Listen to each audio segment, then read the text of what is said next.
بسم اللہ الرحمن الرحیم۔ حضرت ابو ہریرہ رضی اللہ تعالیٰ عنہ بیان کرتے ہیں، رسول اللہ صلی اللہ علیہ وسلم نے فرمایا، جب کبیرہ گناہوں سے بچا جائے تو 5 نمازیں جمعہ دوسرے جمعے تک اور رمضان دوسرے رمضان تک ہونے والے صغیرہ گناہوں کا کفارہ ہیں۔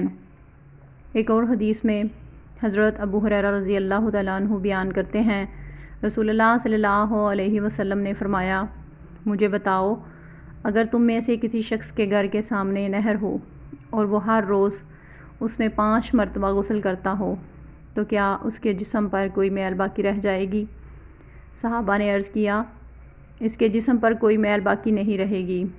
آپ صلی اللہ علیہ وسلم نے فرمایا، یہی 5 نمازوں کی مثال ہے، اللہ ان کے ذریعے خطائیں مٹا دیتا ہے۔